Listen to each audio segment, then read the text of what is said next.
বৃন্দাবনের পবিত্র যমুনা নদী হিন্দু ধর্মে এক ঐশ্বরিক শক্তির প্রতীক। উত্তর ভারতের মথুরা ও বৃন্দাবনের মধ্য দিয়ে প্রবাহিত এই নদী শ্রীকৃষ্ণের লীলাভূমি হিসেবে অতি বিখ্যাত। এখানে তিনি কালী ও নাগকে দমন করেছিলেন আর গোপীদের সঙ্গে করেছেন অপূর্ব রাসলীলা।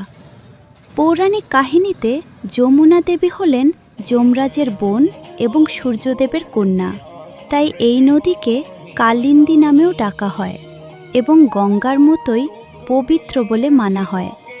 বৃন্দাবনের ঘাটগুলোর মধ্যে কালীয় দহ, কেশিঘাট এবং বাসিঘাট বিশেষভাবে প্রসিদ্ধ।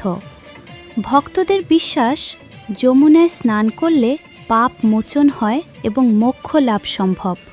প্রতিদিন ভোর ও সন্ধ্যায় যমুনার তীরে আরতি অনুষ্ঠিত হয়।